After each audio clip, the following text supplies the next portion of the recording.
கர்த்தர் நமக்கு ஆசீர்வாதத்தை கொடுக்கும் விதம். இது ஒரு முக்கியமான விஷயமா பாஸ்டர் அப்படின்னு கேட்கும்.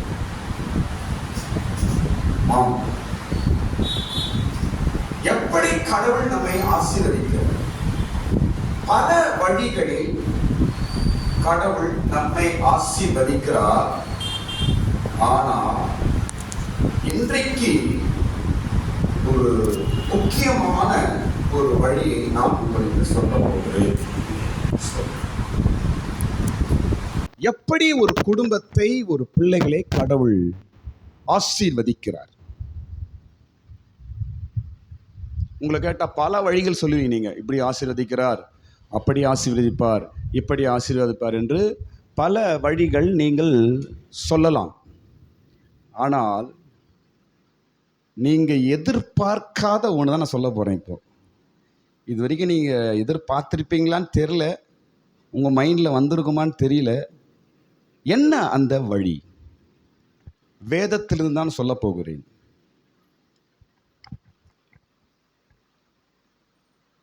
கடவுள் நம்மை ஆசீர்வதிக்கும் விதம் எப்படி என்றால்,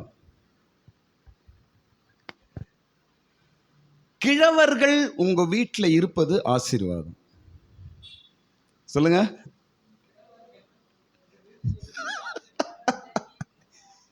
இது ஒரு பிரசங்கமா பாஸ்டர்? ஆம், பைபிள் ஒரு சப்ஜெக்டே இருக்குது.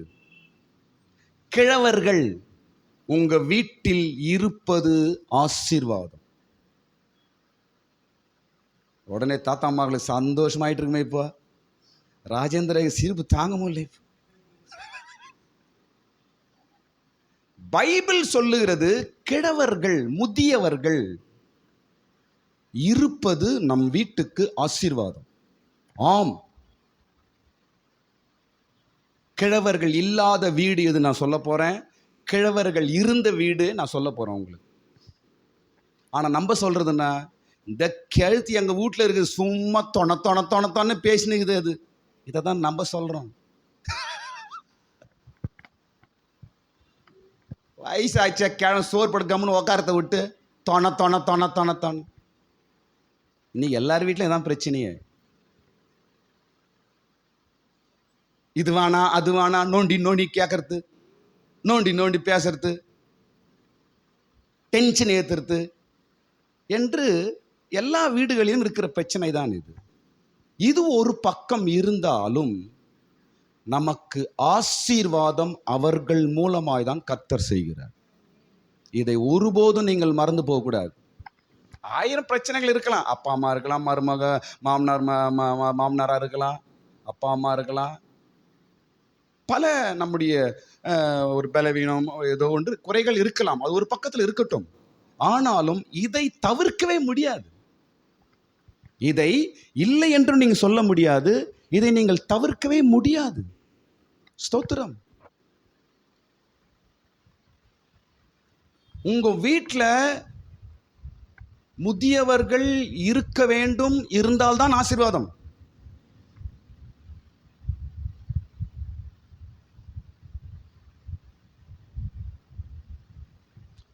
ஒரு மனுஷனுக்கு கடவுள் சாபம் கொடுத்தார். அந்த சாபத்தில் தான் வார்த்தை சொல்றாரு, கடவுள் உன் வீட்டில் கிழவனே இருக்க மாட்டான். கடவுள் ஒரு மனிதனுக்கு சாபம் கொடுக்கிறார். அந்த சாபத்தில் சொல்லப்பட்ட வார்த்தை தான் என்ன? உன் வீட்டில் கிழவர்களே இருக்க மாட்டாங்க அப்படின்னு கடவுள் சாபம் கொடுக்கிறார்.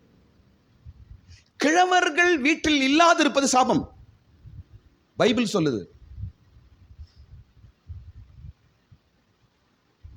அப்பா அம்மா உங்களுக்கு இருப்பது கடவுள் கொடுத்த பொக்கிஷம். இன்றைக்கு பல குறைகள் இருக்கலாம், அதெல்லாம் ரெண்டாவது விஷயம். எனக்கு அம்மா இல்லை, நான் என்ன பண்றது? இப்போ உங்களுக்கு அப்பா அம்மா இருக்கிறாங்க, சிலருக்கு அப்பா இல்லை. யோசிச்சு பாருங்க. இருக்கிறவர்கள் நீங்கள் பாக்கியவான்கள், அதான் பைபிள் சொல்லுது. கிழவர்கள், முதியவர்கள் உன் வீட்டில் இருப்பது அந்த வீட்டுக்கு பெரிய ஆசீர்வாதம். எல்லாரும் 1 சாமுவேல் 2ஆம் அதிகாரத்துக்கு வந்துருங்க எல்லாரும். 1 சாமுவேல் 2ஆம் அதிகாரத்துக்கு வாங்க. அங்கதான் உங்களுக்கு சப்ஜெக்ட் நான் பேச போறேன். ஸ்தோத்திரம். 2 வசனத்துல கடவுள் பேசுறாரு பாருங்க. 1 சாமுவேல் 2ஆம் அதிகாரம் 31 32 வசனத்துல பாருங்க. இத முக்கியமா சொல்றாருங்க கடவுள். படிங்க.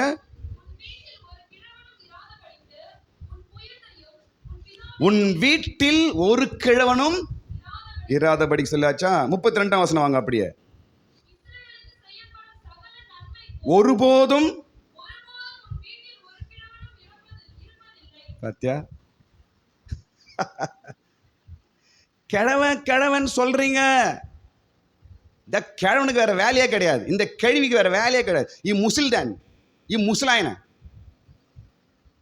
இந்த தாத்தா, இந்த ஆயா, இந்த பெருசு, இந்த பெருசுக்கு வேலையே கிடையாது.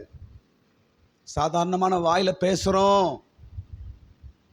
ஆனால் கடவுள் உன் வீட்டில் ஒரு வயசானவரை வச்சிருக்கிறார் என்றால் உனக்கு ஆசீர்வாதம் வர வேண்டும் என்பதான் வச்சிருக்கிறார். ஒருவேளை உங்க தாய் தோப்பான்மான் வயதானவர்களா இருப்பார்கள் என்றால் இன்றிலிருந்து அது எனக்கு ஆசீர்வாதம் என்று நீ மனதில் சொல்ல வேண்டும். 2 வார்த்தை 31ஆம் வசனத்திலும் 32ஆம் வசனத்தில் சொல்லுகிறார், ஒருபோதும் உன் வீட்டில் கிழவன் இருப்பதில்லை, உன் வீட்டில் ஒரு கிழவனும் இருப்பதில்லை. 2 வசனத்தில் சொல்லப்படுது இந்த வார்த்தை. அந்த 10 வசனங்கள் கடவுள் ஒரு தீர்க்கதரிசியின் மூலமாய் சொல்லுகிற சாபம், கோபமான வார்த்தை. அப்ப அந்த கோபமான வார்த்தையில் என்ன சொல்றாரு? ஒருத்தங்க மேல சாபம் வரும்பொழுது, கடவுளுடைய கோபம் வரும்பொழுது அந்த கோபத்தில் என்ன சொல்றாரு? உன் வீட்டில் ஒரு கிழவனும் இருக்க மாட்டாங்க போ அப்படின்னு கர்த்தர் சொல்லிடுறார். இருக்கும்போது பார்த்துக்க மாட்டோம், இல்லாதப்ப அடிச்சுக்கிறோம். இருக்கும்போது அவங்கள பார்த்துக்கிறது இல்லை, இல்லாதப்போ எங்க அம்மா போயிட்டாங்க, எங்க அப்பா போயிட்டாங்க, அவங்க இருக்கும்போது இப்படி, அவங்க இருக்கும்போது இப்படி, அப்புறம் சொல்லினா பிரயோஜனம்.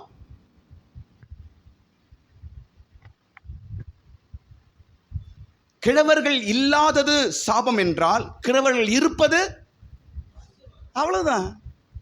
இங்க கடவுள் என்ன சொல்றாரு? கிழவர்கள் இல்லாததை என்ன சொல்றார்? அவரு சாபம் என்று சொல்றார். அப்ப கிழவர்கள் இருப்பது ஆசீர்வாதம், அவ்வளவுதான்.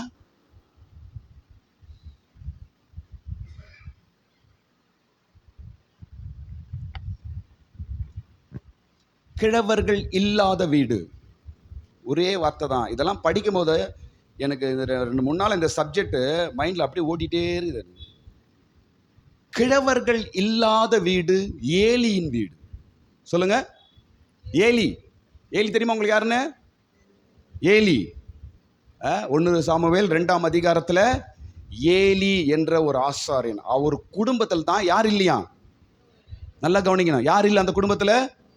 கிழவர்களே இல்லை. கிழவர்கள் இல்லாத வீடு எப்படி இருக்கும் சொல்றேன் பாருங்க. பயமா இருக்குது படிக்கிறதுக்கு. 1 சாமுவேல் 2ஆம் அதிகாரம் 36ஆம் வசனத்தில் 3 விஷயம் நான் சொல்ல போகிறேன். 1 சாமுவேல் 2ஆம் அதிகாரம் 36ஆம் வசனத்தில் ஒரு 3 விஷயங்கள் நான் சொல்ல போகிறேன். கிழவர்கள் இல்லாத வீடு எப்படி இருந்தது? ஒரு வயசானவங்க ஒரு வீட்டில் நம்ம இல்லைனா, ஒரு வயசான அப்பாவோ ஒரு வயசான அம்மாவோ ஒரு முதிர்ந்த வயது உள்ளவர்கள், ஒரு பிதாக்கள், ஒரு சீனியர், நம்ம ஒரு தாத்தா பாட்டி அப்பா அம்மா அவர்கள் இல்லை என்றால் அந்த வீடு எப்படி இருக்கும் என்று அந்த இடத்துல 3 விஷயங்கள் பார்க்குறோம். அது எனக்கு படிச்சதுக்கு பயமா இருக்குது எனக்கு. ஸ்தோத்திரம். 3 காரியத்திற்காக அவர்கள் கெஞ்சுவார்களாம். என்ன செய்வாங்களாம்? சொல்லுங்க அந்த வார்த்தைய. கெஞ்சுவாங்க. கெஞ்சிருந்தா என்னதுங்க? தரியா, குடுக்குறியா?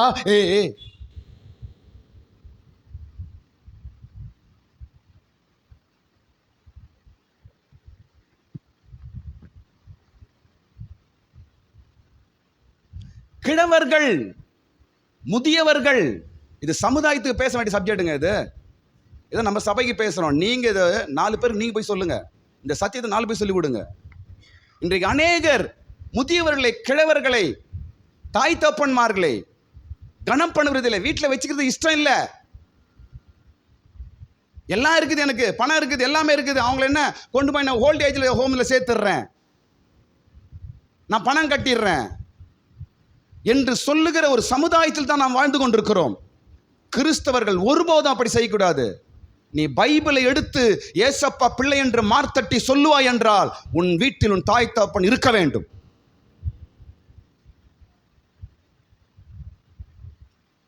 மூன்று காரியத்துக்காக அவர்கள் கெஞ்சுவார்கள். என்ன காரியத்திற்காக? முதலாவது, பணத்துக்கு கெஞ்சுவாங்களாம். எது கெஞ்சுவாங்களா? பணத்துக்கு. ஒரு வெள்ளி காசுக்காக கெஞ்சுவார்களாம். கிழவர் இல்லாத வீடு. ஏலியின் குடும்பம் அப்படிதான் ஆயிடுச்சான். ஒரு வெள்ளி காசுக்காக கெஞ்சுவார்கள்.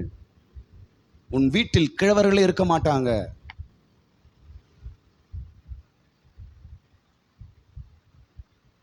பார்த்தீங்களா?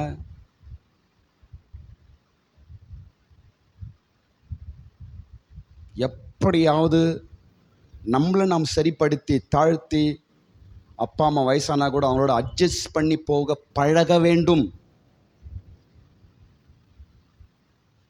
கிழவர்களுக்கு அப்புறம் நான் வரேன், உங்கள் சப்ஜெக்டுக்கு அப்புறம் வரேன். நீங்கள் எப்படி இருக்கணும் அப்புறம் சொல்லித்தரேன் நான். இப்போ அவங்க ரொம்ப ஃபீல் ஆகிட்டு இருப்பாங்க. சாம் பாஸ்டிங் நம்மளை தூக்கிட்டுறேன், நீ இன்னும் கொஞ்ச நேரம் கீழே போட போற உங்களுக்கு சோத்தர. கிழவர்கள் இல்லாத வீடு கெஞ்சுகிற வீடு. கெஞ்சி வாங்கலாம், போயிட்டு காசுக்காக கெஞ்சி வாங்கலாம். ஏன்? அப்பா அம்மா வீட்டில் இல்லை, வயசு மூத்தவங்க இல்லை, இன்னைக்கு கெஞ்சுற நிலைமை வந்துடுச்சு. ஸ்தோத்திரம். 2வது, அப்பத்துக்கு கெஞ்சுவார்கள். 36ஆம் வசனத்தை பாருங்க. பணத்துக்கு கெஞ்சுவார்கள், அதுக்கப்புறம் அப்ப துணிக்கைக்காக கெஞ்சுவார்கள். இன்னைக்கு ஒருவேளை நம்ம நல்லா இருக்கிற மாதிரி தெரியும், ஆனா இதுதான் சத்தியம், இதுதான் உண்மை. இன்னைக்கு கர்த்தர் நமக்கும் உங்களுக்கும் கிருபை காட்டியிருக்கிறார். இன்னைக்கு நம்ம நல்லா இருக்கிறோம். இல்லையே, எனக்கு பணம் குறையில்லையே, ஆகாரம் குறையில்லையே நம்ம சொல்லலாம். ஏன் தெரியுமா? கடவுள் மேலே ஏதோ கிருபை இறக்கம் வச்சிருக்கிறார், நல்லா இருக்கிற நீ. ஆனால் இன்னைக்கு காசுக்கா கெஞ்சிரவர்கள் இருக்கிறார்கள், அப்பத்துக்கா கெஞ்சிரவர்கள் இருக்கிறார்கள். ஸ்தோத்திரம். அப்பா அம்மா இருக்கும்போது அடிக்கிறது, சோறு போடுறது இல்லை. ஒரு நாள் நான் பார்க்குறேன், ஒரு ஃபேஸ்புக் வீடியோ வந்துச்சு. ஒரு வயசான பாட்டியை ஒரு கோணி கட்டில் போய் இழுத்துன்னு போகிறான், நடு ரோட்டில் விட்டு ஓடி வந்துட்டான். அந்த அம்மா உயிரை தான் இருக்குது. அந்த அம்மா. அப்படி ஒரு சமுதாயத்தில் தான் நாம் வாழ்ந்து கொண்டிருக்கிறோம். கிறிஸ்தவர்கள் ஒருபோதும் அந்த எண்ணத்துக்கு நம்ம வரக்கூடாது. பெரிய பாவம் அதெல்லாம். ஸ்தோத்திரம். 10 கட்டளை, முதல் கட்டளை என்னங்க? என்ன கட்டளை? உன் தாய் தகப்பனை, அவ்வளவுதான். அதுவே உங்ககிட்ட இல்லைன்னா நீ கிறிஸ்டியனும் கிடையாது, பைபிள் உன் வீட்டில் வச்சுக்காது. நீ நான் கிறிஸ்தவன் இல்லைன்னு சொல்லிட்டு வெளியே. அந்த அம்மா உயிரை தான் இருக்குதுங்க. ஒரு கோணி பையில போட்டு இழுத்துட்டு போறாங்க, மூட்டை மாதிரி இழுத்துட்டு போய் விட்டான். அப்புறம் பார்த்தா கோணி பை வந்து அசையுது. என்னன்னு பார்த்தா அந்த அம்மா பாக்கியம்மா வெளியே வருது. ஃபேஸ்புக்கில் வீடியோ அங்கே அப்படியே பார்த்தாங்க. நாங்கள் எப்படிங்க இது? என்ன ஆசீர்வாதம் வரும் அவங்களுக்கு? அவன் சந்ததி எப்படி இருக்கும்? அரசன் அன்றே கொல்வாம், தெய்வம் நின்று கொல்லும். ஒரு நாள் வரும். ஏலின் குடும்பம் பாருங்க. கிழவர்கள் இல்லாத வீடு உன் வீடு மாறிடும் என்று கடவுள் கர்த்தர் கொடுத்த சாபமான வார்த்தை. முதல் பணத்துக்காக கெஞ்சுறாங்க, 2வது அப்பத்துக்காக கெஞ்சுறாங்க, 3வது வேலைக்காக கெஞ்சுவாங்களாம். வேலை, ஊழியம் என்று அங்கே சொல்லப்படுகிறது. நான் வேலை என்று சொல்லுகிறேன். வேலைக்கு கெஞ்சுவாங்களாம் போயிட்டு. ஐயா, எனக்கு ஒரு வேலை கொடுக்குறீங்களா ஐயா? இது அப்பா இருந்தா, ஒரு வயசுல மூத்தவங்க உங்க வீட்டில் இருந்தா எவ்வளோ மரியாதை உனக்கு. வேலை உன்னை தேடி வரும். உங்க அப்பா அம்மா மூஞ்ச பார்த்த பிள்ளைங்களை வேலை கொடுக்குறாங்க.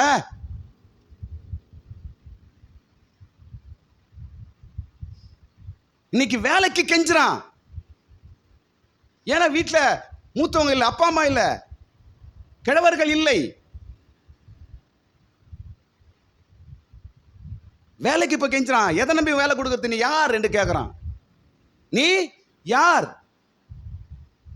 இது உங்க அப்பா கூட இருந்தா அப்பா பேரை சொல்லலாம்.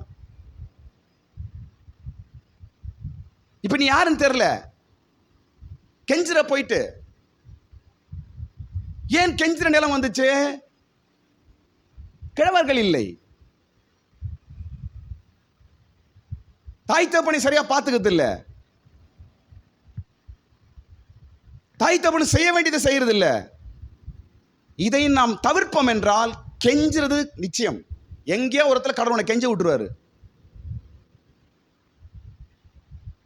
ஏலியின் குடும்பம் கிழவர்கள்லாம் செத்து போன பிற்பாடு யாருமே கிழவர்களே இல்லையா அந்த வம்சத்துல கிழவர்களே இல்லை. ஏலியின் வம்சத்துல அந்த குடும்பம் எப்படி இருக்குதா?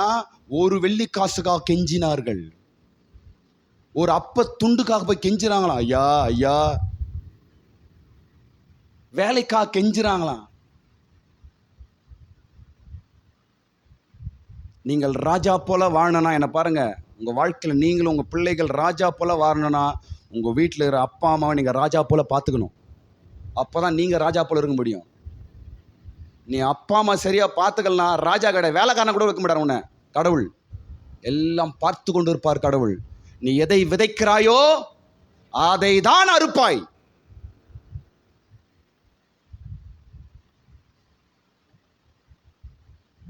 நாம் எப்படி கொடுக்கிறோமோ அப்படிதான் நமக்கும் கொடுக்கப்படும். அப்படிதானங்க? சரி, ஏன் கிழவர்கள் இல்லை என்று அப்ப நான் சொல்றேன். அது இப்போ ஏலியின் குடும்பத்தில் கிழவர்கள் இல்லாத குடும்பம் யார்? எந்த குடும்பம்? ஏலியின் குடும்பம். அதனால் அவர்கள் கெஞ்சிரவளாய் மாறினார்கள். கிழவர்கள் இருந்த குடும்பம் 4 குடும்பம் சொல்றேன் பாருங்க, சூப்பர் குடும்பம் அது. கிழவர்கள் இருந்த குடும்பம்,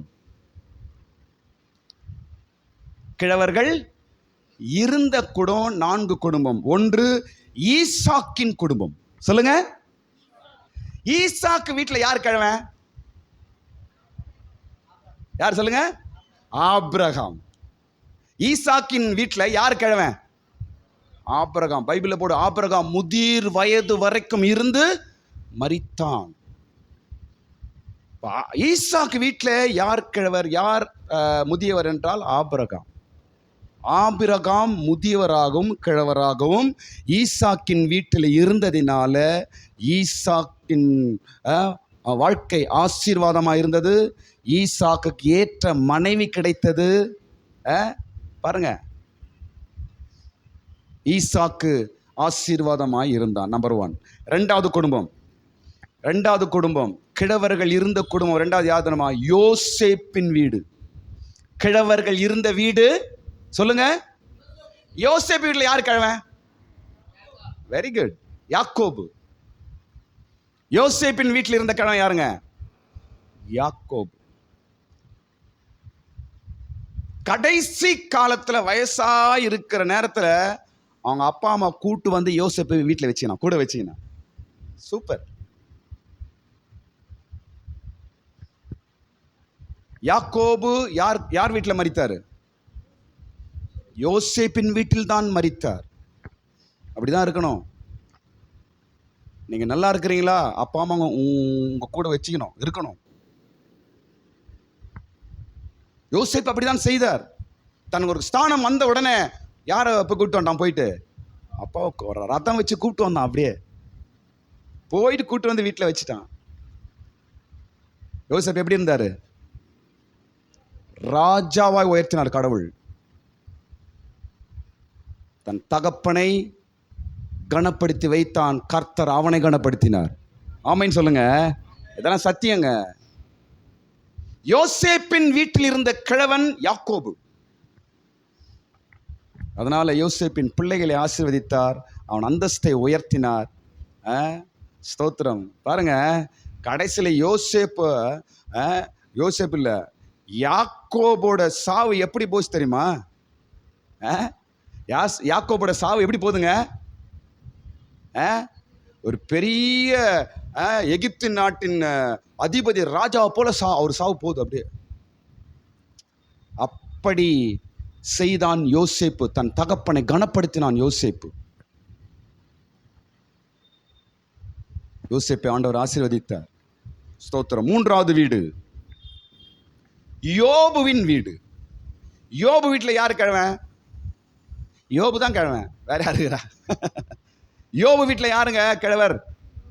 யோபு தான். யோபு கடைசி அதிகாரம் படிச்சு பார்க்கும்போது ஆண்டவர் என்ன சொல்றார்? நீ முதிர் வயதிலே கல்லறைக்கு சேருவா. இல்லையா? வசனம் இல்லையா? யோபு கடைசி அதிகாரம் கடைசி வசனம், சீக்கிரம் படிங்க. யோபு 42ஆம் அதிகாரம், சீக்கிரம் போயிடுவோம்.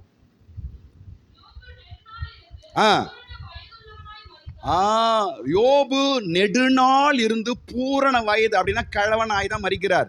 அப்போ யோபு வீட்டில் இருந்த கிழவர் யார்? யோபு தான். யோபு கிழவரா இந்த வீட்டில் இருந்ததுனால அவங்க பிள்ளைங்கள் ஆசீர்வதிக்கப்பட்டாங்க, வீடு ஆசீர்வதிக்கப்பட்டுச்சு, நல்லா இருந்தது, நல்ல மரணம் உண்டாயிடுச்சு. ஸ்தோத்திரம். பாருங்க, கிழவர்கள் இருந்த வீடெல்லாம் எப்படி இருக்குது பாருங்க, எப்படி இருக்குதுங்க? அதெல்லாம் ஆசீர்வாதமா இருக்குது பாருங்க. ஸ்தோத்திரம். அடுத்த 4வது ஒரு வீடு சொல்றோம் பாருங்க. 4வது வீடு, கிழவர்கள் இருந்த 4வது வீடு சாலோமோனின் வீடு. சாலமோன் வீட்டில் இருந்த கிழவர் யாரு? தாவீது. Very good. தாவீதும் பூரண வயதாகி தாத்தாவாய் தான் மரிச்சார். அவர் கிழவராய் தான் மரித்தார்.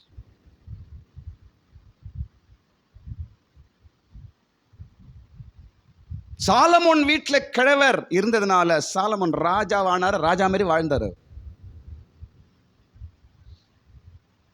ஆனா பாருங்க, நல்லா கவனிங்க, கிழவர் வீட்டில் இருந்ததுனால சாலமோன் ராஜா போல வாழ்ந்து அவர் தவறி போனார். அது நமக்கு தேவையில்லாத விஷயம். ராஜா போல இருந்து மரித்தார். ஆனா சாலமோன் பையன் யாரு? ரெகோபெயாம். ரெகோபெயாம் முதிர்ந்த வயதுள்ளவர்களை மதிக்கவில்லை, அதனால் ராஜ்யம் இரண்டாய் கிழிந்தது. சூப்பர்ல. தாவீதின் ராஜ்யம் ரெண்டா கிழிதுங்க. எப்ப கிழிது? எப்போ பெரியவங்க பேச்சை கேட்கலையோ, மதிக்கலையோ, கிழவர்களை ரெகோபெயாம் எப்ப மதிக்கலையோ அப்பதான் என்ன ஆகுது? ரெண்டா கிழியுது. இதெல்லாம் மைண்ட்ல வைங்க. பெரியவங்க பேச்சு கேட்கல, யார் பேச்சு கேட்டான்? போயிட்டான் ரெகோபெயாம். சொல்லுங்க. முதியவர்களின் ஆலோசனை கேளாமல் யார் ஆலோசனை கேட்டான? போயிட்டான். வாலிப பசங்களோட ஆலோசனை கேட்டானா. அதனால் அவன் ராஜ்யம் என்ன ஆயிற்று? இரண்டாய் கிழிந்தது. ரெண்டா போச்சு. அப்படியே பிளவு உண்டாயிற்று, பிரிவினை உண்டாயிற்று, ரெண்டா போயிடுச்சு. அப்படியே பாத்தீங்களா? சாலமோன் இருக்க நல்லா இருந்துச்சு, சாலமோனுக்கு அப்புறம் ரெண்டா போயிடுச்சு. ஏன் சாலமோன் இருக்க நல்லா இருந்துச்சு? அங்க வீட்டில் கிழவன் இருந்தார். சாலமோன் வரைக்கும் நல்லா இருந்துச்சு. ஏன்? வீட்டில் கிழவர் இருந்தார், தாவீது இருந்தார், முதியவர் இருந்தார். அதனால் நல்லா போச்சு எல்லாமே. எப்போ முதியவர் மதிக்கப்படாமல் போனார்களோ, எப்போ முதியவர்கள் பேச்சு கேட்கப்படாமல் போயிற்றோ, அப்பொழுது ராஜ்யம் இரண்டா கிழிந்தது. குடும்பத்தில் பிரச்சனைகளும் பேதங்களும் மிஸ் அண்டர்ஸ்டாண்டிங் இதெல்லாம் வருவதற்கு காரணம் பெரியவங்க பேச்சை கேட்காம இருக்கும்போது தான். இது ரெகோபெயாம் வாழ்க்கையில் நடந்தது. ஸ்தோத்திரம். அப்போ கிழவர்கள் இருந்த எத்தனை வீடு சொன்னேன் இப்ப நானு? கிழவர்கள் இருந்த வீடு 4 வீடு. ஸ்தோத்திரம். உங்க வீடு எப்படி இருக்குது? அத்த ஏன் கேட்குறீங்க? இந்த ஒரு ஆயா வச்சு நாங்கள் படுற பாடுக்குது. సుమలా తాங்க అమ్మ కూడకురాంగ ఇన్నాతులదిని తెరలే వీటికి పోనా సొల్లాంగ పోడుదు. పాస్టర్ గారు మీరు అట్లా చెప్పారు, మా సుమలత అన్ని స్తోత్రం. హల్లెలూయా. ஸ்தோத்திரம்.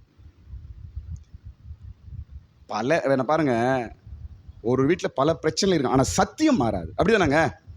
எங்க சுத்தங்களும் இங்கே தான் வந்தாங்க. அப்பதான் பரலோகம் போக முடியும். ஸ்தோத்திரம். சரி, கிழவர் யார்? இப்ப சொல்றேன் பாருங்க. இப்போ 3 4 ஒரு 5 காரியம் சொல்றேன். யார் கிழவர்? கிழவர் யார்? எப்படி இருக்க வேண்டும்? பாருங்க. ஸ்தோத்திரம். 5 காரியங்கள் இருக்கிறது. கிழவர்கள் எப்படிப்பட்டவர்கள்? அவர்கள் யார்? கிழவர்கள் அவங்களுடைய குவாலிட்டிஸ் என்ன என்று ஒரு 5 விஷயம் சொல்றோம் பாருங்க. ஸ்தோத்திரம். 1 சாமுவேல் 2ஆம் அதிகாரம் 31ஆம் வசனத்தில் படிக்கும்போது கிழவர்கள் புயம் என்று அழைக்கப்படுகிறார்கள். சூப்பர் வார்த்தைங்க. கிழவர்கள் புயம் என்று அழைக்கப்படுகிறார்கள். அந்த லைன் படிங்க. மேல படிங்க அப்படியே.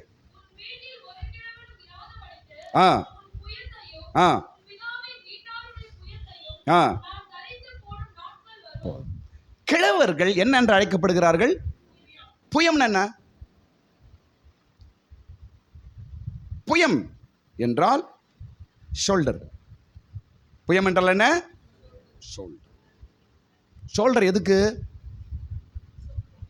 சப்போர்ட். அப்படிதானே? ஷோல்டர் எதுக்கு? சப்போர்ட்.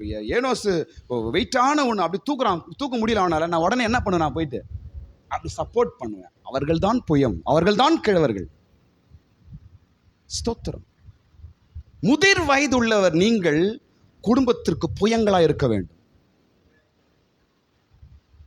கிழவர்கள் ஒரு குடும்பத்திற்கு புயமா இருக்க வேண்டும். எப்படி?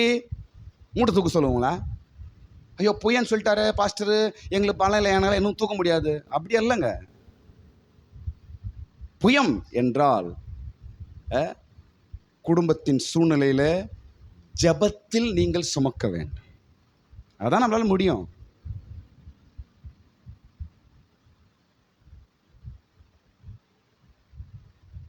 ஜெபத்தில் தாங்க வேண்டும், புயமாய் இருக்க வேண்டும், புஜங்களாய் இருக்க வேண்டும். அவர்கள்தான் கிழவர்கள், அவர்கள்தான் முதியவர்கள். ஸ்தோத்திரம். மிக முக்கியம். ஒரு குடும்பத்திற்கு முதியவர்கள், மூத்தவர்கள் எப்படி இருக்கிறாங்க? அவங்க புஜங்களாய் இருக்க வேண்டும். நான் புஜங்களை தருத்தி போடுவேன் என்று சொல்றால் ஏலியின் காலத்தில் ஆண்டவர். வருத்தம் கூட இருக்க மாட்டான். உனக்கு சப்போர்ட் பண்றதுக்கு யாரும் இருக்க மாட்டாங்க, உனக்கு ஆதரவு சொல்ல யாரும் இருக்க மாட்டாங்க என்று கர்த்தர் கடிந்து கொள்ளுகிறார் ஏலியை. அவங்க செய்த தவறு நான் அப்புறம் சொல்றேன். ஏன் கிழவர்கள் இல்லாமல் போனார்கள்? அப்புறமா தப்பு பண்ணிட்டாங்க அவங்க, அதனால சரி. நம்பர் 2, யார் கிழவர்கள் என்று பார்க்கும்போது 2வது காரியம் சொல்றேன் பாருங்க. யார் கிழவர்கள்? கிழவர்கள் எப்படி இருக்க வேண்டும்? எப்படிப்பட்டவர்கள்? 1, அவர்கள் எப்படி இருக்கணும்? அவர்கள் புயங்களா இருக்க வேண்டும். 2வது, அவர்கள்தான் கடவுளுடைய நன்மையை நமக்கு கொண்டு வருகிறவர்கள். ஒரு வீட்டுக்கு கடவுளுடைய நன்மையை கொண்டு வருகிறவர்கள் தான் கிழவர்கள். ஆமாங்க. வசனம் படிங்க. இந்த வசனம் 32ஆம் வசனம்.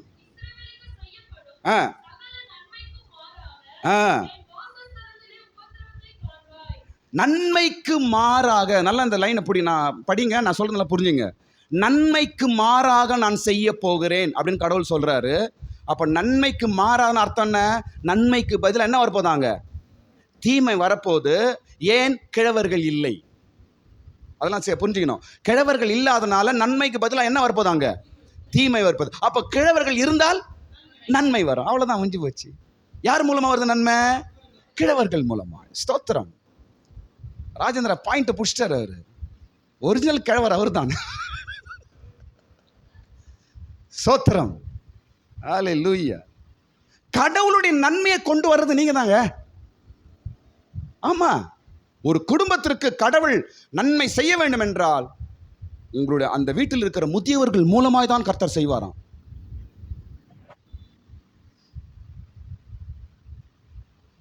எப்படி?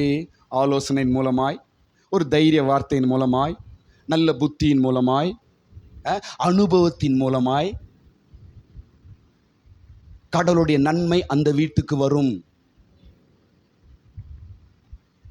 ஏலி வீட்டுக்கு என்ன வரல? ஏலி வீட்டுக்கு என்ன வரல? கடவுளுடைய நன்மையே வரல. ஸ்டாப் ஆயிடுச்சு. ஏன்? கிழவர்கள் இல்லை.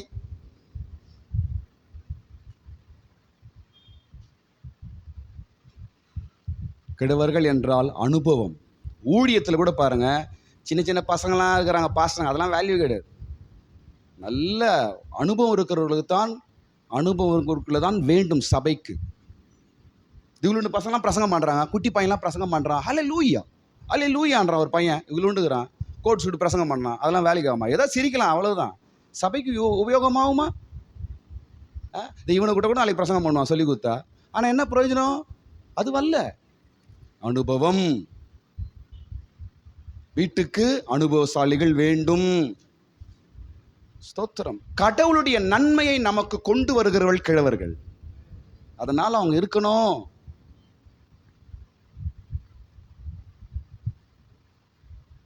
இப்ப கடவுளுடைய நன்மையை கொண்டு வரவங்களை கொண்டு போயிட்டு ஓல்டேஜ் ஹோம்ல சேர்த்துட்டா எப்படி வர நன்மை?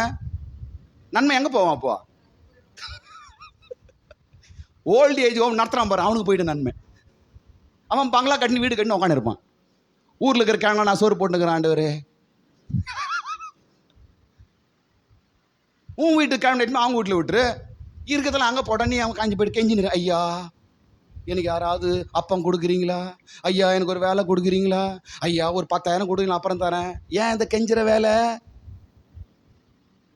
எத்தனை போய் அங்கே சேர்த்துட்டு நீ கல்லாப்பேட்டின்னு அங்கே வச்சுட்ட. இது கல்லாப்பேட்டிங்க இதெல்லாம். சோத்திரம். 1 2 3 அங்கே 4 கல்லாப்பேட்டிக்குதுங்க. சோத்திரம். பாஸ்டர் எங்களை கல்லாப்பேட்டின்னு சொல்லிட்டாரு. அப்படியா? சோத்திரம். எதற்கு நான் புரியுற மாதிரி சொல்றேன். ஏன்? நம்மளுடைய நன்மை ஆசீர்வாதம் அவங்க மூலமா தாங்க. ஆமாங்க.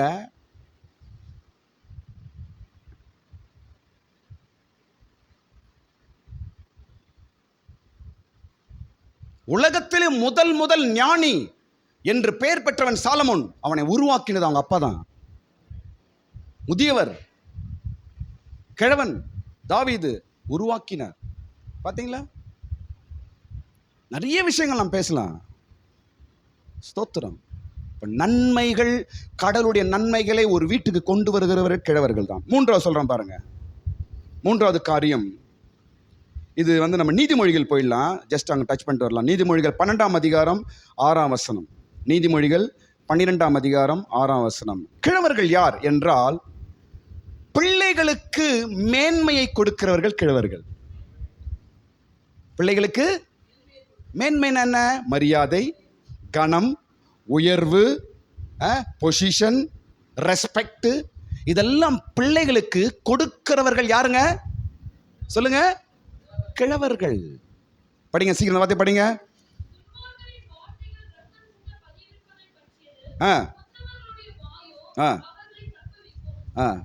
இல்லைம்மா, நீதிமொழிகள் 17:6. சாரி, நீதிமொழிகள் 17:6. சீக்கிரம் படிச்சுட்டு போயிடலாம், டைம் ஆயிடுச்சு.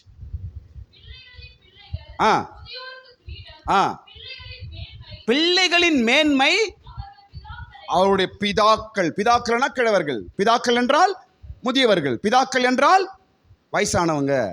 அப்ப பிள்ளைகளுக்கு மேன்மை யார்? ஸ்தோத்திரம். பிள்ளை மேன்மை என்றால் மரியாதை.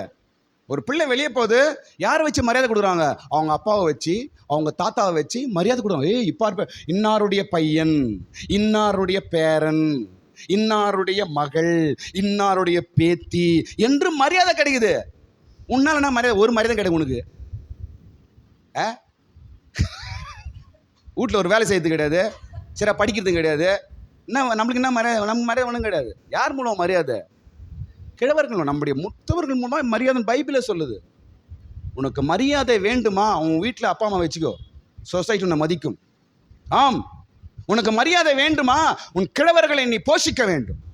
உனக்கு மரியாதை வேண்டுமா? உடைய தாய் தப்பன்மாரை நீ கண்கலங்க பார்த்துக்கணும். ஸ்தோத்திரம். வயசான காலத்தில் எதுனாலும் புலம்புவாங்க தான், அட்ஜஸ்ட் பண்ணி தான் போகணும். என்ன பண்ணுறது? அதுக்கு குப்பை தட்டில் போட்டுற முடியும்? அவங்கள அட்ஜஸ்ட் பண்ணி தான் போகணும். நம்மளை அட்ஜஸ்ட் பண்ணலையா அவங்க? எத்தனை முறை நம்மளை அட்ஜஸ்ட் பண்ணியிருப்பாங்க அவங்க? எத்தனை முறை நம்மளை அவங்கள வேதனைப்படுத்தி அட்ஜஸ்ட் பண்ணியிருப்பாங்க. தோலில் சுமந்து, இடுப்பில் சுமந்து. அதெல்லாம் நினச்சி பார்க்கணுங்க. இன்றைக்கி அவங்க ஒன்று சொன்னால் புர்ருன்னு கோவம் வந்தது நம்மளுக்கு. ஏய் ఊరికే ఉంటావు లేదా? కడకడకడకడకడకడకడని మాట్లాడతావు, தொன் பேசிக்கிற ஊருக கல்லா பெட்டியை மூடாத. அது கல்லா பெட்டி. உங்க அம்மாவுக்கு சோறு போட்டா அது கல்லா பெட்டி, உங்க அப்பாவுக்கு சோறு போட்டா கல்லா பெட்டி. சோத்திரம். என்ன பண்றது, அட்ஜஸ்ட் பண்ணி தான் போய் ஆகணும்.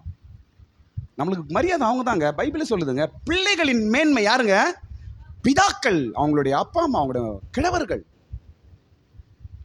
பைபிள், டோட்டல் பைபிள்லயே கிழவர்கள் இல்லாத ஒரு சந்ததி ஏலியின் சந்ததி. பைபிள்லயே சாபமான சந்ததி ஏலியின் சந்ததி. என்ன பாருங்களேன், நிறைய சப்ஜெக்ட் நிறைய பேசலாம், இன்னொரு நாள் நான் பேசுறேன். பாருங்க, ஏலியின் காலத்தில் அவங்க செய்த பாவங்கள் எல்லாம் நிவிர்த்தி செய்ய முடியாத பாவமாய் ஆயிற்று என்று கடவுள் சொல்றார். நிவிர்த்தியே பண்ண முடியாதான் அந்த பாவத்தை. அப்படி ஒரு பாவம் அவங்க காலத்தில் நடந்தது. அதனால் கிழவர்கள் இல்லாமல் போனார்கள். இப்போ நம்ம ஏதாவது கோவப்படுறோம், ராஜேந்திரா திட்டுறேன், கெட்ட வார்த்தை பேசிடுறேன், அடிச்சிடுறேன், உடனே நம்ம என்ன பண்ணுறோம்? ஆண்டுகிட்ட வந்து ஜெபம் பண்ணி கண்ணீர் விட்டு அழுது ஜெபம் பண்ணி என்ன கேட்குறோம்? நம்ம மன்னிப்பு கேட்டு நிவிர்த்தியை பெற்றுக்கொள்கிறோம். ஆனால் ஏலியின் காலத்தில் அது கிடையவே கிடையாதான். நீ என்னதான் பண்ணால் நிவிர்த்தியே கிடையாது என்று வசனங்குது. கடவுளே சொல்லிட்டாரு, நீ காணிக்கை செலுத்தினாலும் நிவர்த்தி கிடையாது, பலி செலுத்தினாலும் நிவர்த்தி கிடையாது, அந்த பாவம் நிவர்த்தியே ஆகாது. பயங்கரமான ஒரு காலம் ஏலியின் காலம். கிழவர்கள் இல்லை, முதியோர்கள் இல்லை. ஸ்தோத்திரம். சரி, அடுத்து போயிடலாம் சீக்கிரம். அடுத்தது அப்புறம் அடுத்தது 4வது காரியமா? 4வது காரியம் 32ஆம் வசனமா? 32ஆம் வசனம், வேதனை உண்டாக்காமல் காப்பவர்கள் கிழவர்கள். வேதனை உண்டாக்காமல் காப்பாற்றணுமா அவர்கள் கிழவர்கள். 32ஆம் வசனம் பாருங்க, உன் ஆத்துமாவை வேதனைப்படுத்துறவர்கள் வருவார்கள் அப்படின்னு போட்டிருக்குது. வைக்கப்படுவார்கள். 32 சீக்கிரம் படிங்கம்மா. 1 சாமுவேல் 2ஆம் அதிகாரம் 33ஆம் வசனம். 33. எஸ்.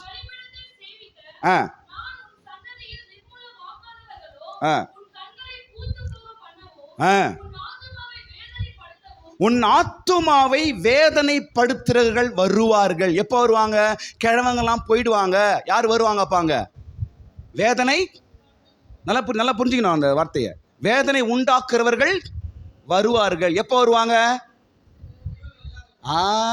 கிழவர்கள்லாம் போயிடுவாங்களாம். அப்ப வேதனை உண்டாக்குறவர்கள் வருவார்கள். அப்போ கிழவர்கள் இருக்கும்போது என்ன இருக்காது? அங்க வேதனை இருக்காது. அவ்வளவுதான். வசனத்தை போட்டு தோசை திருப்புறமே திருப்பிடணும். அப்படியே நல்லா மைண்ட்ல ஏற்றணும், புரிஞ்சுக்கணும். ஸ்தோத்திரம். ஒரு வேர்டில் 1008 அர்த்தம் இருக்கும் அதில். ஸ்தோத்திரம். அப்போ கிழவர்கள் வேதனைகள் உண்டாகாதபடி நம்மை காப்பாற்றுகிறவர்கள். அவ்வளோதான். இப்போ வேதனை எப்போ வருது? கிழவர்கள் இல்லைனா இருந்தாலும் வேதனை அங்கே வருதான் கடவுள் சொல்றாரு. அப்போ அது வரைக்கும் ஏன் வேதனை வரல? கிழவர்கள் இருந்தார்கள்.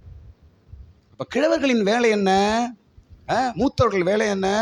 வேதனைகள் வராதபடிக்கு பிள்ளைகளை காக்க வேண்டும். வேதனைகள் உண்டாகாதபடி குடும்பத்தை காப்பாற்றணும். வேதனைகள் உண்டாகாதபடி பிள்ளையும் பேரப்பிள்ளைகள் எல்லாரும் குடும்பங்களை காக்க வேண்டும். ஸ்தோத்திரம்.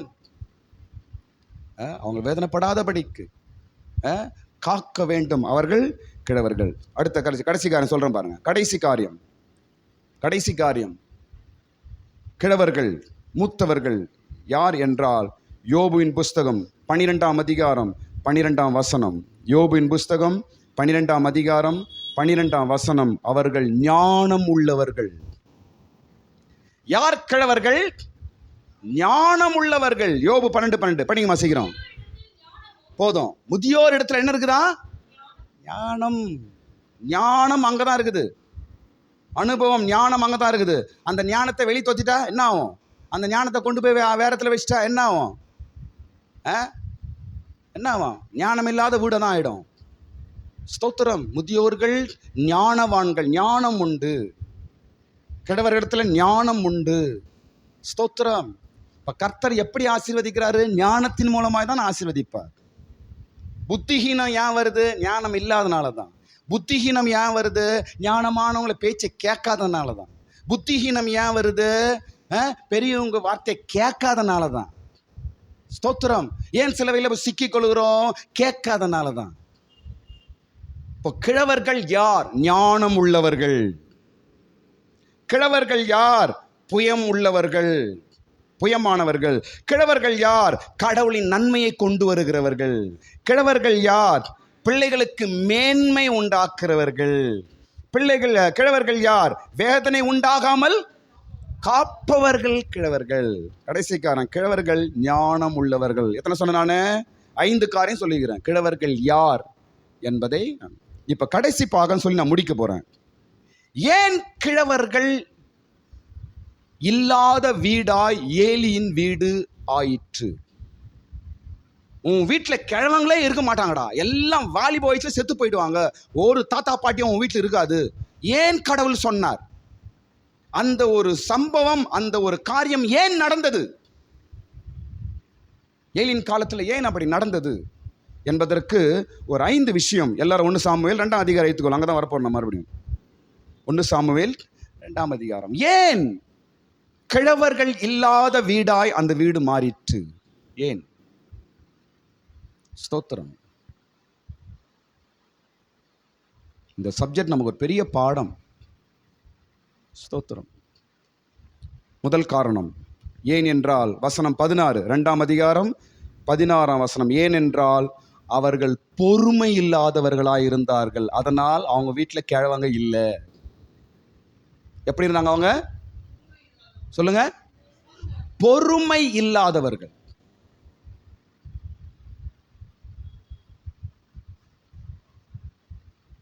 எல்லா விஷயத்திலும் பொறுமையா இருந்தா எல்லா மனுஷனும் உன் கூட இருப்பாங்க.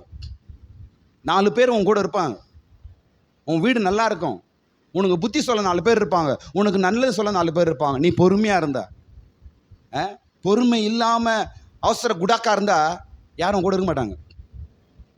இதான் ஏலியின் பிள்ளைகளுக்கு நடந்த விஷயம். பாருங்க அந்த வசனம் படிங்க.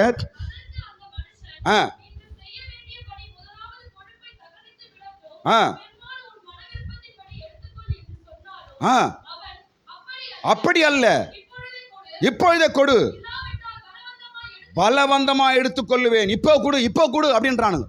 யாரு? ஏலியின் பசங்க, ஏலியின் குமாரர்கள். அவங்களுக்கு என்ன இல்லை இந்த இடத்துல? பொறுமை இல்லை. ஸ்தோத்திரம். ஏலியின் குமாரர்கள் பொறுமை இல்லாதவர்களா இருந்ததுனால கடவுள் அவங்க வீட்டில் கிழவர்கள் இல்லாத வீடாய் மாத்திட்டார் கடவுள். அப்படி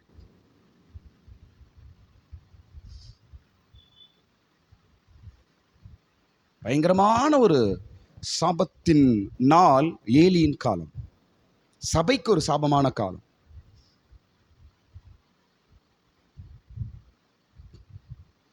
பாருங்க, என்ன பாருங்க, இவங்க பொறுமையா இல்லாதனால அந்த நாட்களில் ஜனங்கள் எல்லாருக்கும் கடவுள் மேல விருப்பம் வந்துருமா? வெறுப்பு வந்துச்சான். என்ன கடவுள், என்ன காணிக்க, என்ன சர்ச்சு அப்படின்னு எல்லாரும் வெறுப்பா பேச ஆரம்பிச்சிட்டாங்களா? காரணம் இந்த ஏலியோட பசங்களுக்கு இருந்த பொறுமை இல்லாதனால. பொறுமை இல்லாததுனால ஜனங்களுக்கு யார் மேல வெறுப்பு வந்துச்சு? கடவுள் மேல வெறுப்புங்க. அப்ப அந்த காலம் எப்படி இருந்திருக்கும்? ஏன் கடவுள் இவ்வளவு கோவப்பட்டாரு? கடவுளே வெறுத்தார்கள் அவர்கள். ஸ்தோத்திரம். படிங்க 17ஆம் வசனம் படிங்க.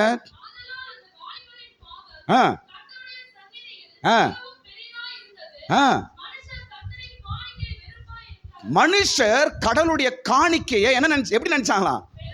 வெறுப்பு. வெறுப்பு. சர்ச்சா வெறுப்பு. என்ன சர்ச்சு? வெறுப்பு. பைபிள் வெறுப்பு. பிரசங்கம் வெறுப்பு. பாட்டு வெறுப்பு. எல்லாம் வெறுப்பு தான். வாழ்க்கையும் வெறுப்பு. இப்போ வெறுத்தவன் எப்படி வாழ முடியும் உலகத்தில்? வெறுத்தவன் வாழ வேண்டும் என்றால் அவன் சன்னியாசியை தான் மாற வேண்டும்.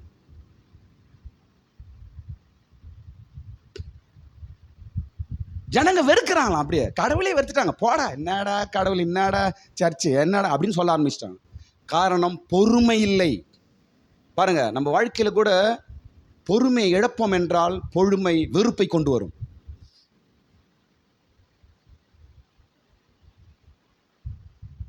வெறுப்பு மிகவும் மோசமானது. வாழ்க்கையை வெறுக்க செய்யும், குடும்பத்தை வெறுக்க செய்யும். பொண்டாட்டி மேல வெறுப்பு, புருஷன் மேல வெறுப்பு, பிள்ளைங்க மேல வெறுப்பு, வேலை மேல வெறுப்பு. வெறுப்பு வெறுப்பு வெறுப்பு என்றால் அந்த வாழ்க்கையே கசப்பு. ஏன் வெறுப்பு? பொறுமை இல்லை. ஸ்தோத்திரம். பொறுமையை நாம தான் கொண்டு வரணும் வாழ்க்கையில். ஸ்தோத்திரம். பொறுமை இல்லாததனால் வீட்டில் கிழவர்கள் இல்லாமல் போய்விட்டார்கள். பேச்சில் பொறுமை இருக்கணும். ஸ்தோத்திரம். உங்களுக்கு பொறுமை வேணுமான கவனிங்க. பொறுமையை பெற்றுக்கொள்ளனா டெய்லி 1 hour தைலண்டாக ஒரு இடத்துல உட்காருங்க. ஒரு மணி நேரம் கம்முன்னு கதவு சாத்திட்டு இல்லை யாரும் கம்முன்னு உட்காந்துங்க. அப்படியே உட்காந்துங்க. உன்னை யாருன்னா லூசு சொன்ன கூட பரவாயில்ல, நான் லூஸ் தான்ப்பா, லூசு சொன்ன கூட பரவாயில்ல, கம்முன்னு ஒரு மணி நேரம் அமைதியாய் உட்கார், அமைதியாக உட்காரு. அப்படி ஒரு ப்ராக்டிஸ் நீ கொண்டு வந்தால் உன் வாழ்க்கையில பொறுமையை நீ கற்றுக்கொள்ளலாம். அதுக்கு தான் உலகத்துல சொல்லி தராங்க மெடிடேஷன். அதுக்கு என்ன சொல்றாங்க? அதை யோகா. அமைதியாக உட்காரு, அமைதியாக உட்காருன்றாங்க. ஏன்? பொறுமையை கற்றுக்கொள்ள. நீ மனுஷன் பொறுமையா இருக்க முடியல. தடுக்கு புடுக்கு தடுக்கு புடுக்கு தடுக்கு புடுக்குன்றா தடிக்கணும் வந்துடுறான்.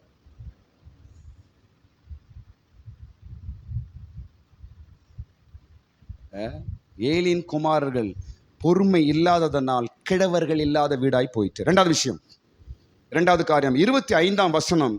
ஏலியின் குமாரர்கள் தகப்பன் பேச்சை கேட்காததனால வீட்டில் கிழவர்கள் இல்லாமல் போய்விட்டார்கள். பயங்கரமான விஷயங்க அதெல்லாம். ஸ்தோத்திரம். 25ஆம் வசனம். அவர்களோ தங்கள் தகப்பன்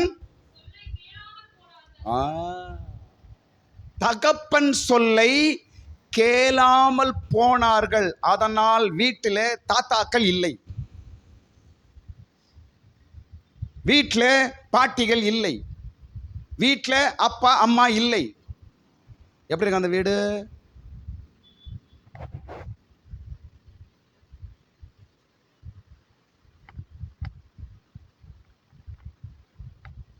சின்ன வயசாக இருக்கும் போது அப்பா கையை பிடிச்சி ஸ்கூலில் கொண்டு போய் சேர்க்கிறார். பையன் பெருசான உடனே அவன் என்ன பண்ணுறான்? அப்பா அம்மா கையை பிடிச்சின்னு ஓல்ட் ஏஜ் ஹோமில் போய் சேர்த்துறான். இதாங்க உலகம். சின்ன பையன் போது என்ன பண்ணுறாரு? பிள்ளைகளும் ஸ்கூலில் சேர்க்குறான். இவன் வளர்ந்த பிற்பாடு அவங்க அப்பா அம்மா கொண்டு போய் இங்கே சேர்த்துறான். முடிஞ்சு போச்சு, அவ்வளோதான்.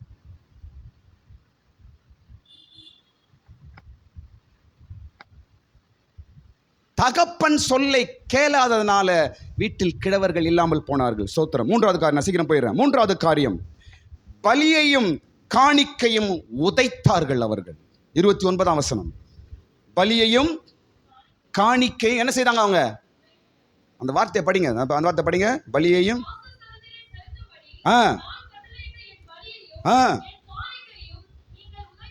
போதும் உதைக்கிறாங்களாம். எதை? காணிக்கையும் பலியும். பலியையும் காணிக்கையும் காலால் உதைத்தார்கள். அதனால் வீட்டிலே கிழவர்கள் இல்லாமல் போனார்கள்.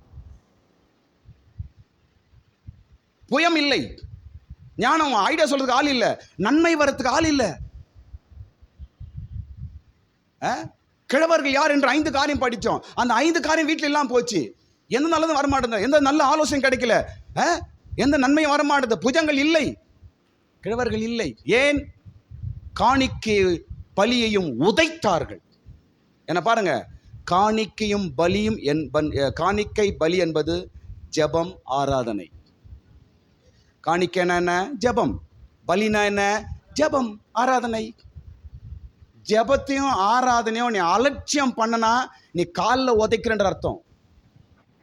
அது குடும்ப ஜெபமாக இருக்கட்டும், ஃபேமிலி ப்ரேயராக இருக்கட்டும், சர்ச் ப்ரேயராக இருக்கட்டும், உன் பர்சனல் ப்ரேயராக இருக்கட்டும், நீ அப்படி அதை உதைப்பா என்றால் காலில் உதைக்கிறது.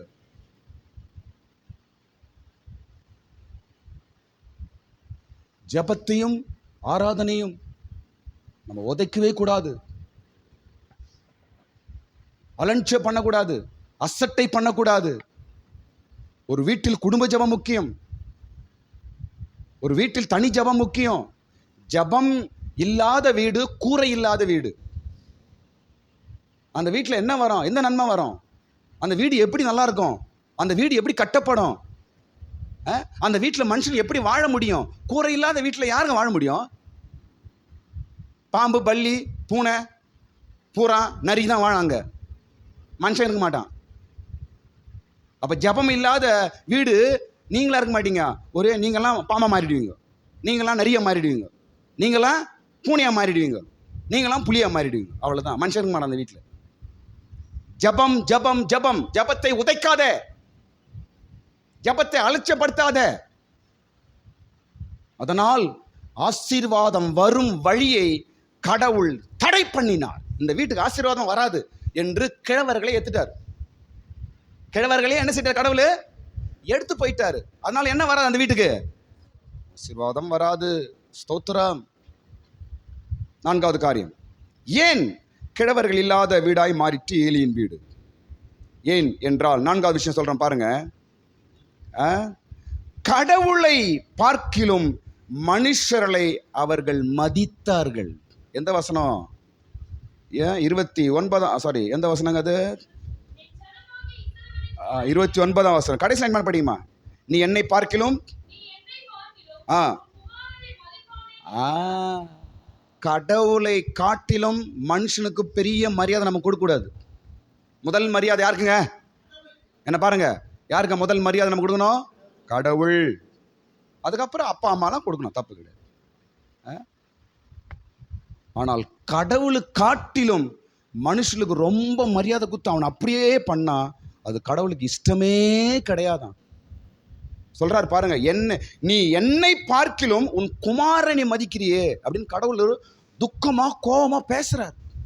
அதனாலதான் உன் வீட்டில் கிழவங்களே இருக்க மாட்டாங்க. போடா, உன் வீட்டில் ஆசீர்வாதமா இருக்காதுடா, உன் வீட்டில் புயங்களே இருக்காது, உன்னை தாங்கும் புயங்களை இல்லாதபடி செய்வேன் என்று கர்த்தர் சொன்னார். பாத்தீங்களா? ஸ்தோத்திரம். கடவுளை தான் மதிக்கணுங்க. ஸ்தோத்திரம். எந்த இடத்திலும் மனுஷனை புகழ்வதோ, மனுஷனை மேன்மைப்படுத்துவதோ, மனுஷனை உயர்த்துவதோ நம்ம செய்யவே கூடாது பைபிள் பிரகாரம். ஸ்தோத்திரம்.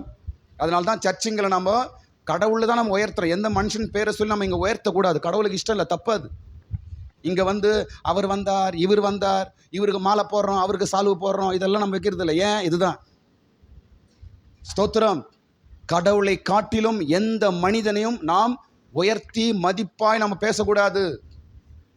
ஸ்தோத்திரம். மனுஷனுக்கு கடவுளை காட்டில மனுஷனுக்கு பயப்படுறது. கடவுள் கூட பயப்பட மாட்டான், ஆனால் மனுஷனுக்கு பயப்படுவாங்க. அதெல்லாம் கிடையாது. கடவுள் ஒருவருக்கே மதிப்பு, கணம். கடவுள் ஒருவருக்கே பயப்படுவதல். ஆமேன் சொல்லுங்க. ஆமேன். இந்த ஏலி செய்த தவறு. கடவுளை மதிக்கவே மாட்டான், ஆனால் மனுஷனை மதிப்பானான். அப்போ ஆண்டவர் கோபம் வருமா வராதா? அதனால் தான் கிழவர்கள் இல்லாத வீடாய் மாறிவிட்டது. கடைசி காரியம் 30ஆம் வசனம். கடவுளை அசட்டை பண்ணினார்கள். 30ஆம் வசனம் படிங்க.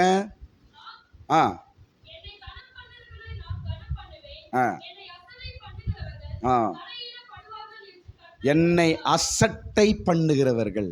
யாரை அசட்டை பண்றாங்க? அவங்க யார? கடவுளை அசட்டை பண்றது. பைபிள் பண்றான், ஜெபம் பண்றான், இதெல்லாம் அங்க பார்த்து நிற்கிறார் கடவுள். அப்புறம் ஆன்றதுக்கு வாயெல்லாம் போயிடும். அப்புறமா என்ன சார்? சர்ச்சு பைபிள் படி வாய் இப்படி போயிடும். அப்புறமா சோத்திரம். அசட்டை பண்ணக்கூட ஒருபோதும். இதாங்க நம்மளுக்கு, இதுதாங்க கடவுள் தான் நமக்கு. நம்ம முற்பிறாக்கள் அதான் சொல்லி கொடுத்துட்டு போயிருக்காங்க நம்மளுக்கு. நம்ம கையில் பைபிள் வந்ததுக்கு எத்தனை பரிசுத்தவான்கள் செத்து உயிரை கொடுத்து அந்த பைபிள் கையில் வந்திருக்குது. இன்றைக்கு நம்ம உயர்வாய் நிறுத்திருக்கிற பைபிள் தான். கையை தட்டுங்க, ஆமென் சொல்லுங்க. ஹல்லேலூயா, ஸ்தோத்திரம். கடவுள் தான் எல்லாமே எனக்கு. அவர் இருப்பதனால், அவர் உயிரோடு இருக்கிறார், நான் உயிரோடு இருக்கிறேன். அவர் என்னோடு இருக்கிறதுனால தான் நான் இன்னும் கீழே விழுகாமல் நின்று கொண்டிருக்கிறேன் நான். ஸ்தோத்திரம். அதனால் தயவு செய்து நான் சொல்றேன், கடவுள் காரியத்தை அசட்டை பண்ணவே கூடாது. நீ கடவுளை கனப்படுத்தி பாரு, உன் வாழ்க்கை ஆண்டவர் டாப்ல கொண்டு போய் நிறுத்துவார். அதே வசனம் இன்னும் வார்த்தை குணப்படுத்துவார். என்னை கனம் பண்ணுறவர்களை நான் கனம் பண்ணுவேன். பாருங்க, சூப்பர் வார்த்தைங்க இதெல்லாம். இதை செய்யாம போயிட்டாங்க ஏலியின் பிள்ளைகள்.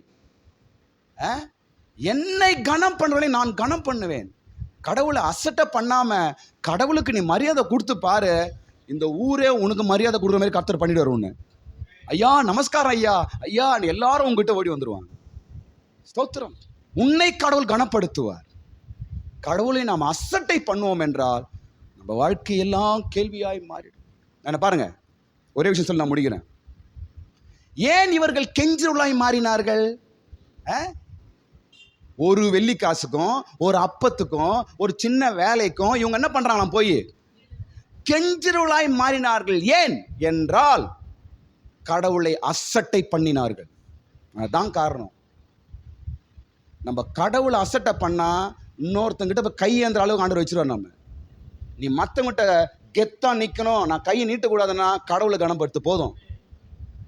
நீ கடவுளை கனப்படுத்து, நீ யாருக்கிட்டையும் கடவுளை போய் நிற்க வைக்கவே மாட்டார். ஒன்று ஸ்தோத்திரம். நீ கடவுளிடத்தில் தலை குனிந்து ஜெபிப்பாய் என்றால் மனுஷன் முன்பாய் தலை நிமிர்ந்து நிற்பார். கையை தட்டு. ஹல்லேலூயா, ஆமென். இதுதான் சத்தியம். ஏலின் குமாரர்கள் ஆண்டவரை அசட்டை பண்ணினார்கள். அதனால் அப்பத்திற்கும் வேலைக்கும் வெள்ளிக்காசுக்கும் கிஞ்சுருளாய் மாறி போனார்கள். ஏன்? கடவுளை அசட்டை பண்ணனால ஆண்டவர் ஆசீர்வாதம் வரும் வழியை தடைப்படுத்தினார். அந்த வழிதான் கிழவர்கள், அந்த வழிதான் முதியவர்கள், அந்த வழிதான் நம்முடைய அப்பா அம்மா. அவர்கள் நம் வீட்டில் இருப்பது, நம்மோடு இருப்பது பெரும் ஆசீர்வாதம் என்று சொல்லி வார்த்தை நான் முடிக்கிறேன். எல்லாரும் கரங்களை மேலே உயர்த்துங்க. ஒரு சின்ன ஜெபம் பண்ணி முடிப்போம். ஸ்தோத்திரம் ஆண்டவர். ஹல்லேலூயா. ஆண்டவரே ஸ்தோத்திரம். ஆசீர்வாதத்தின் பல வழிகள் உண்டு.